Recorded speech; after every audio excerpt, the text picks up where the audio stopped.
Meghan Markle and Prince Harry are once again facing intense scrutiny after new claims emerged suggesting the Duchess of Sussex underwent extensive image coaching ahead of the couple's closely watched recent visit to Australia.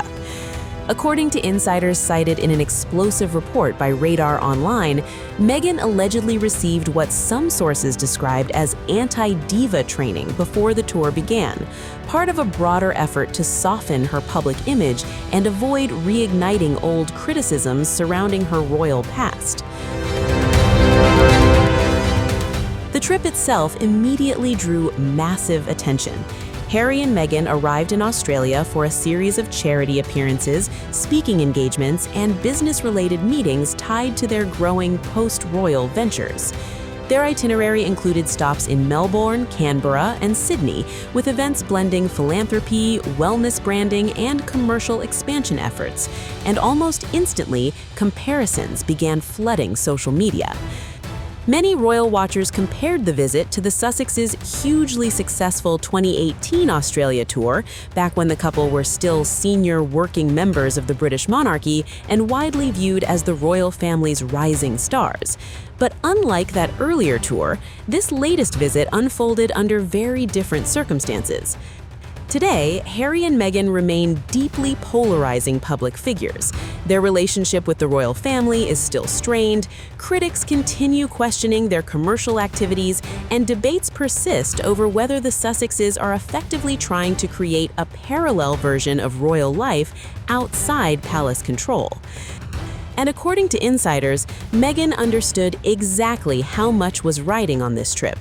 One source claimed the Duchess entered Australia acutely aware that accusations describing her as demanding, controlling, or difficult have continued to follow her ever since she stepped away from royal duties. Because of that, advisors allegedly invested enormous time and money into preparing every detail of the visit.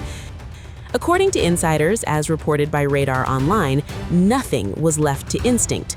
Preparation sessions reportedly focused on everything from how Meghan greeted people to how long she held conversations, the emotional tone she projected during appearances, and the balance between appearing glamorous yet relatable. The alleged goal? To eliminate anything that could reinforce the long-running Diva Duchess narrative that has shadowed Meghan for years. One insider bluntly described the process as anti-diva training, and whether supporters view that as smart media strategy or critics see it as image manipulation largely depends on where they already stand on the Sussexes. Still, the pressure surrounding the tour appears to have been enormous. According to sources close to the couple, Harry and Meghan understood that every facial expression, handshake, speech, and crowd interaction would be analyzed globally within minutes, not just by tabloids and royal commentators, but also by critics, online audiences, and even figures connected to palace circles who remain skeptical of the Sussexes' post-royal brand. The insiders claimed there was a genuine fear within the couple's team that the trip could either strengthen or seriously damage their evolving public identity. And part of that pressure came from the nature of the tour itself.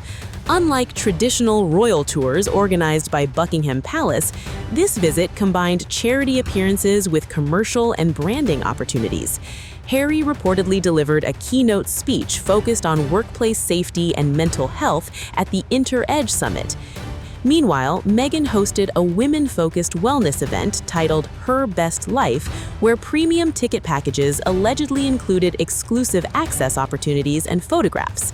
The Duchess was also reportedly holding meetings connected to the international expansion of her lifestyle brand, As Ever, following trademark filings tied to products in Australia.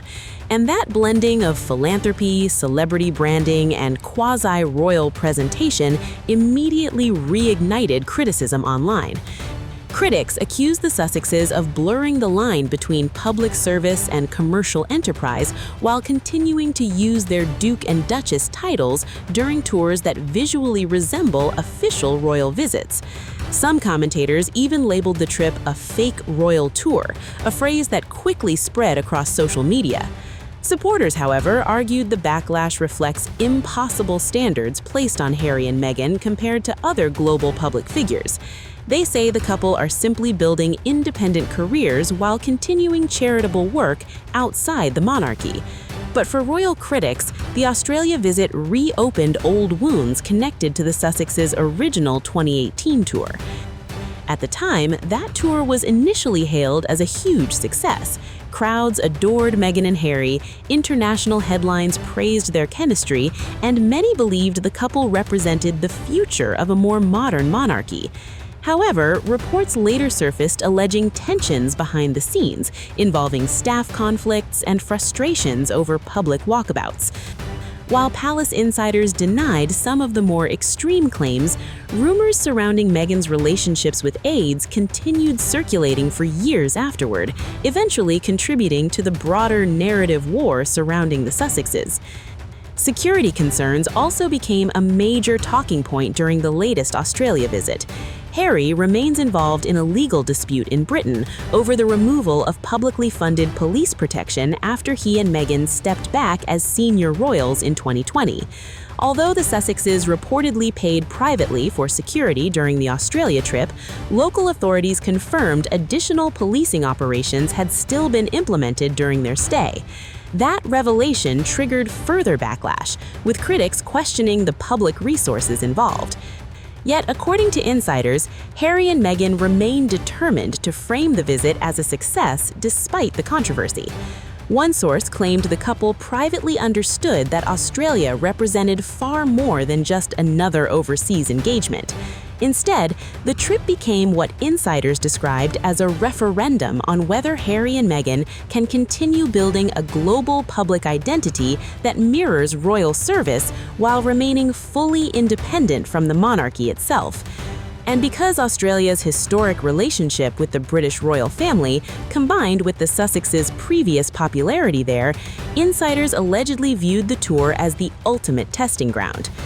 The stakes, according to sources, could not have been much higher, and whether the trip is ultimately remembered as a successful rebrand, a controversial publicity exercise, or simply another chapter in the never-ending Sussex debate, one thing is already clear. Every move Meghan and Harry make continues to be analyzed through the lens of royalty, celebrity, controversy, and public image, all at the exact same time.